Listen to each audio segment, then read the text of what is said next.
Hey, how's it going? So today we're going to talk about Acts chapter 19 in the New Testament. Um, so anything I want to say about this before we get started? So we're going to start in the middle of the chapter. Specifically, we're going to start at verse 24. This is basically about this city in Greece. I think it's known as Ephesus.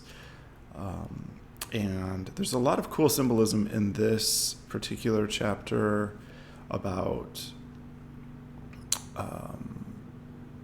Greek goddesses, the moon, desire, silver, a lot of strange symbolism. I don't think many people have picked this apart yet. So I'm excited to go through it with you guys. Sorry if my energy levels are a little bit low. Anyway, who cares about that? Let's just get started. I'll read some verses, then we'll explicate them, go through them, read some more. But we're basically going to go through verse 24 through 40. So starting with verse 24 in Acts. For a certain man named Demetrius, a silversmith, which made silver shrines for Diana, brought no small gain unto the craftsmen.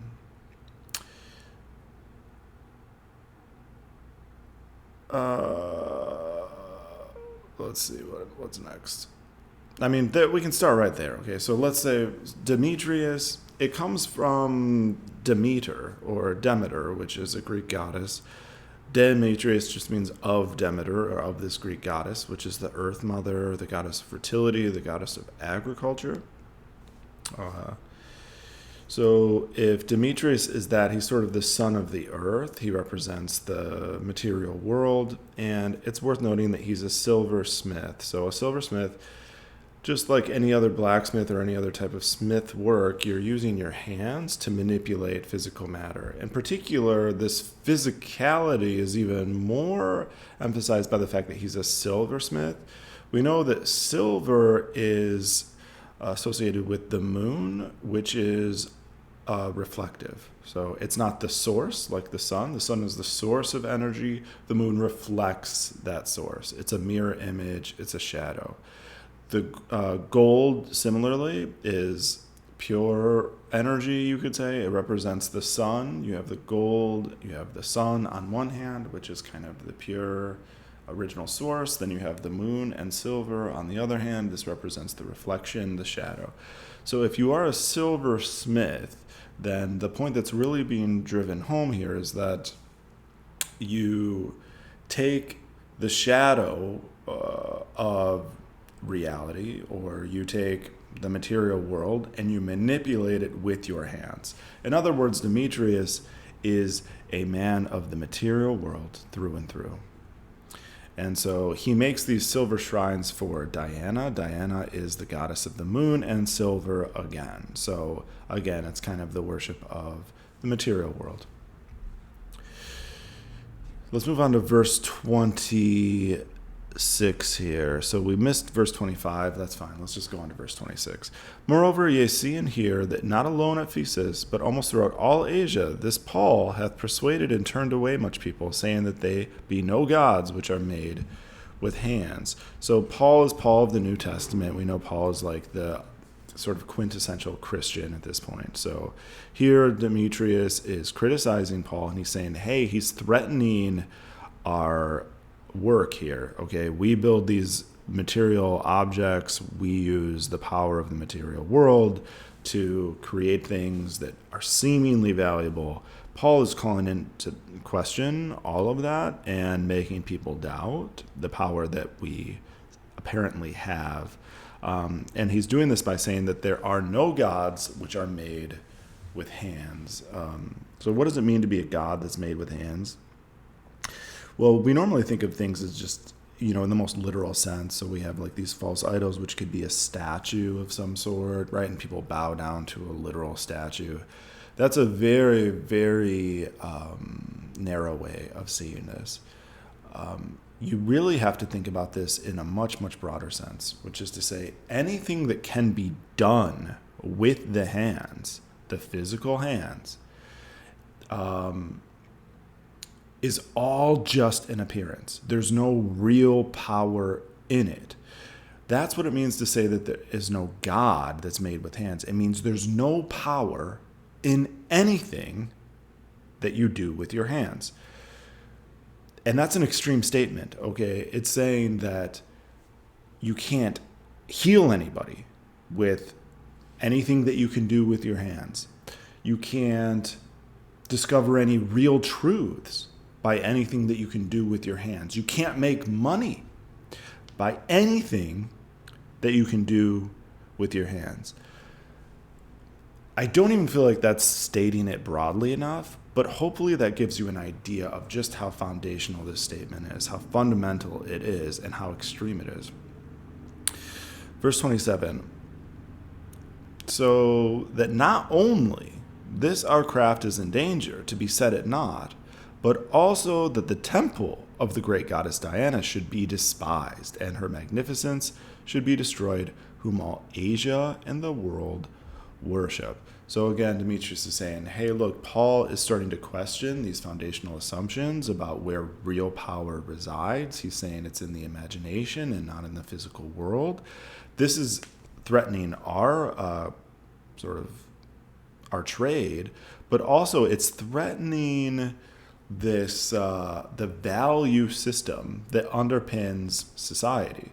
So you can think about this in the modern day terms where everybody values, puts a value on material objects all the time. That's what underpins all of world commerce and trade. That's what gives people jobs. That's what gives people a sense of meaning and purpose. That's how we determine how valuable we are ourselves a lot of times, is all of these material things. So when you start to call into question the power of the physical world, then inevitably that starts this domino effect where eventually all values that currently resided in the material world start to crumble, start to dissolve. And that's kind of what Demetrius is pointing to here. He's saying, look, society itself is in danger if we really start to question these long-held principles about how powerful the material world is.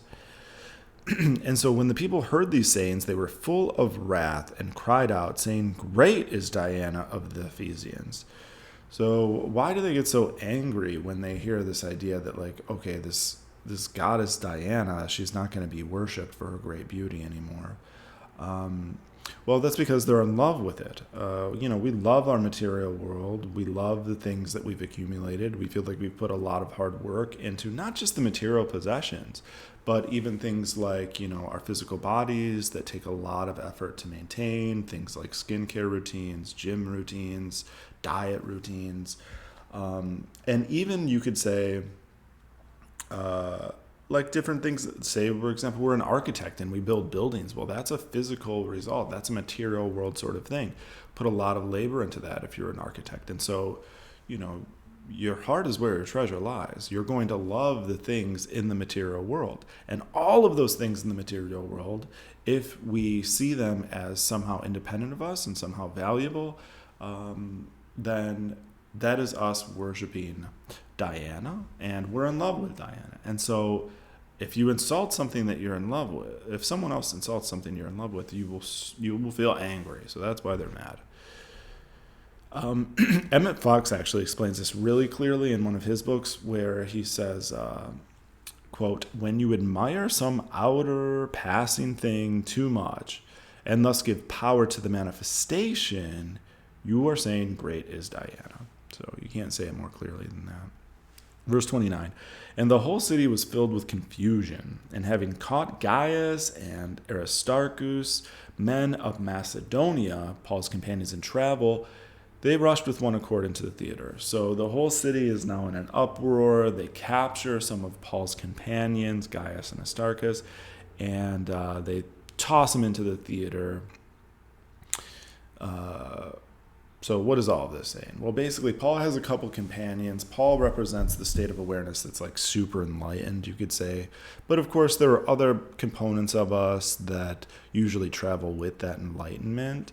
In this case, we have Gaius and Aristarchus. I'm not going to say exactly what Gaius and Aristarchus represent. I don't think it matters that much. Certainly someone could elaborate on this better than me, but because I didn't do enough research, I can't say for sure. So we'll just leave that as it is. It's worth noting that they throw them in the theater. That word that's translated theater, I'm sure it could be translated a couple different ways, but regardless of how it's translated, we know without a shadow of a doubt that the theater they're talking about here is the mind, the theater of the mind, where we have all these conflicting views, values, ideas, opinions, and now you have these two companions of Paul that represent a certain type of truth, a certain type of righteousness. They've been captured, and they're now kind of being swamped. They're being, overrun by all these conflicting ideas in the theater of the mind, where things tend to go a bit haywire sometimes. Verse 30, and when Paul would have entered in unto the people, the disciples suffered him not. So now the state of confusion in the mind has reached this kind of, frenzy where no real enlightened state of mind can enter. So Paul cannot get in. Verse 31, and certain of the chief of Asia, which were his friends, sent unto him, desiring him that he would not adventure himself into the theater. So again, Paul can't get in. There are other people, other parts of ourselves that are preventing Paul from entering, warning him against it. Verse 32, some therefore cried one thing, and some another, for the assembly was confused, and the more part knew not wherefore they were come together. So, this is a state of mind that's being represented here where it's pure chaos. You have all these conflicting views, double-minded man to the extreme, and so much so that you don't even know what the purpose of these thoughts is anymore, or are anymore. Verse 33, and they drew Alexander out of the multitude, and the Jews put him forward.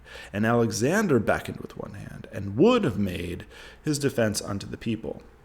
So now out of this crowd in the theater comes Alexander. The Jews put him forward. Alexander means like a manly man. Okay, Alexander generally represents like in the epitome of masculinity in a lot of ways. That's what the name sort of signifies. If you just look at it etymologically. So the Jews put him forward to try and calm the crowd a little bit. In other words, to calm the mind, to kind of get some order to all of these thoughts, which is often what the masculine will do, right? The masculine is generally pretty good at laying down the law, getting things back in order, exerting a little bit of discipline. And so that's what Alexander is brought out to do. It's the Jews that bring him out to do this. Worth noting, Jews usually represent a certain type of like ceremonious religiosity, not necessarily a deep, profound truth, but at the very least, order and tradition. Verse 34, but when they knew he was a Jew, all with one voice, about the space of 2 hours cried out, great is Diana of the Ephesians. So even this masculine presence in Alexander, who's leaning on tradition and a certain kind of nobility, even he is not able to calm or quiet the crowd. For 2 hours, they just cry out in a kind of mob-like mentality, no real reason or rational thought. Great is Diana of the Ephesians. So 2 hours I think is significant because, again, it's signifying this idea of duality. Duality being, there's no single-mindedness. There's no commitment to a certain idea. It's just a lot of conflict. And so that's why for 2 hours, in my opinion, I mean, there's other ways you could probably take this 2 hours, and I could be wrong about it, but that's how I hear it. They're just kind of crying out in this passionate way. They're not, they're crying out, great is Diana. They're not making an argument. It's not a rational argument. They're not even speaking necessarily with any sort of awareness. It's just this animalistic, passionate cry that, no,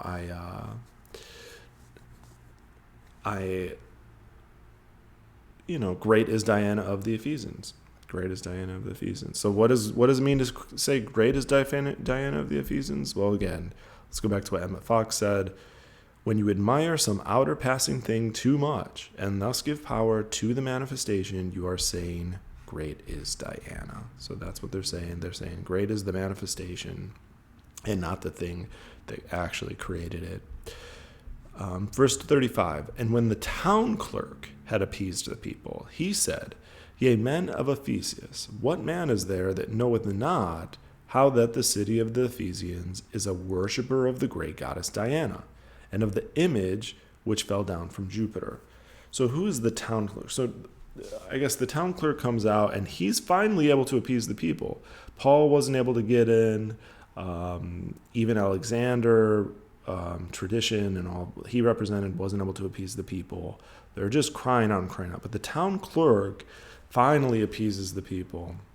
What is the town clerk? The town clerk is generally someone who just writes down. He's kind of like a scribe, you could think of it as, or someone who's just taking account of everything that's going on. So for some reason, he's the one that's able to appease the people. And how does he do it? Well, he seems to be saying something like, look, everybody in the town knows that you guys love Diana. You don't have to keep doing this over and over again. And why do you keep yelling this, basically? Just calm the fuck down. Why is it that it's the town clerk? So here's my take on it, okay? This idea of the town clerk being the scribe, the person who writes down an account of everything that's occurring. You can almost think of it like in a court of law. There'll always be that guy who's kind of like, I forget the verb for it, right? But you have this guy who's like writing down everything that's said. So I think that in some ways the reason that would appeal to these people is because these people, again, remember, they're worshiping the material world. They believe that the material world is the real world. It's the source of truth. And of course, if you are someone who is a scribe or a town clerk, you're recording everything, inevitably what you're recording is going to be the physical world. That is, in some sense, all there really is to record. And so it's an abstraction of an abstraction. If that is to say, the scribe is someone who records the recording, or he creates a shadow of the shadow. If you think of it this way, kind of like you have God or imagination, which is the true source and the true reality. And then you have, after that, you have reflected, kind of the material world reflects that. Well, then after it's being reflected in the material world, then kind of like the third abstraction would be taking account of it through some sort of recording process. So it appeases the material world worshipers to look at the scribe and look at the things that he's recording, because it kind of confirms in their mind that what's real is their shadow world. I did not express that very concisely, but I hope that gets the basic idea. I do also want to touch on this idea that the scribe says, we all know that you worship Diana, but he also says, she which fell down from Jupiter. This is interesting because, Jupiter, for those who know any bit of astrology, Jupiter often represents a really high philosophical state of mind. In some ways, it's kind of the king planet. If Diana fell down from Jupiter, that means she is secondary in power. That means, if not secondary, if not tertiary, I don't know, not necessarily secondary, but just certainly not the primary source of reality. So even the scribe here is giving a nod to the idea that, the thing that you guys are worshiping is not really the true source. Verse 36, seeing then that these things cannot be spoken against, ye ought to be quiet and to do nothing rashly. Okay, so now the townsperson, the town's clerk, he's saying, look, it's all recorded. The shadows are what the shadows are. The material world is what it is. You don't need to fret that it's going to somehow crumble or whatever. sure, it fell down from Jupiter. In other words, sure, it is secondary in its nature. It is a reflection, but nevertheless, it has a certain type of truth to it. And if you really, really just calm the fuck down, all of you crowd, you'll realize that what Paul and these other people are claiming when they claim that the true source of reality is in the imagination, you'll realize that what they're really claiming isn't that the material world is a lie so much as it is simply a reflection. And so it doesn't threaten your material world directly. It just puts it in its proper place in the hierarchy of being. And this seems to calm them down. Verse 37. For ye have brought hither these men, which are neither robbers of churches, nor yet blasphemers of your goddess. Again, he's saying, look, they're not saying your physical laws don't have merit. They're just trying to put them in their proper place in the hierarchy of being. They're trying to say that these laws that you think have power are simply a reflection of the true powers that be. But the laws themselves still operate the way you're saying they do. You could think of it almost in terms of the laws of physics, right? Like, once you realize the power of belief and the power of imagination, you can begin to imagine things like, like flying, for example. But that doesn't mean you break the laws of physics. It just means that you find a yet higher law that allows for you to fly. You never break the laws of the material world. You just somehow subordinate them to a greater truth. And that's what's being said here. That's what the town's clerk is kind of saying. They're not robbers of churches. They're not blasphemers. They're not trying to break your shit. They're just saying, look, it ain't as great as you think it is. 38. Wherefore, if Demetrius and the craftsmen which are with him have a matter against any man, the law is open, and there are deputies. Let them plead one another. So again, he's trying to he's trying to appeal to a little bit of reason, saying, look, if you really think that they're out to get you or that they're this serious threat, they're going to ruin things, then you kind of need to make a more rational argument, and you can always use the court of law. And the law can be taken multiple ways here. I'm not going to go into that, but one way that it could be taken is, again, going back to this idea of the scientific laws or the laws of the material world.